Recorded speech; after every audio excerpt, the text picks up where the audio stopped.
Welcome back to AR mission. ഇത് നൂറ്റാണ്ടുകളായി ലോകത്ത് ഏറ്റവുമധികം ആദരിക്കപ്പെടുന്ന കേരളീയനായ സന്യാസി ശ്രേഷ്ഠൻ ശ്രീശങ്കരാചാര്യരുടെ ക്ഷേത്ര മണ്ഡപമാണ്.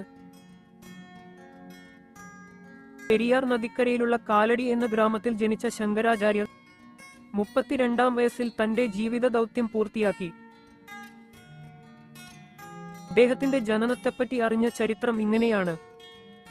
വർഷങ്ങളായി സന്തതികളില്ലാത്തതിനാൽ തൃശൂരിലെ വടക്കുന്നാഥൻ ക്ഷേത്രത്തിൽ പ്രാർത്ഥന നടത്താൻ തീരുമാനിച്ച മാതാപിതാക്കൾക്ക് പരമശിവൻ ഉറക്കത്തിൽ പ്രത്യക്ഷപ്പെട്ട് ഒരു മകനെ നൽകാമെന്ന് വാഗ്ദാനം ചെയ്ത് ഒന്നുകിൽ വർഷങ്ങളോളം ജീവിക്കും, അല്ലെങ്കിൽ ചരിത്രത്തിൽ തന്റെ പേര് ശാശ്വതമാക്കുന്ന ഒരു മകനായി തീരും, പക്ഷേ അധികകാലം ആയുസ്സുണ്ടാവില്ല എന്നും അറിയിച്ചു. മാതാപിതാക്കൾ രണ്ടാമത്തേത് തിരഞ്ഞെടുത്തു. അവർക്ക് ഒരു മകൻ ജനിച്ചു.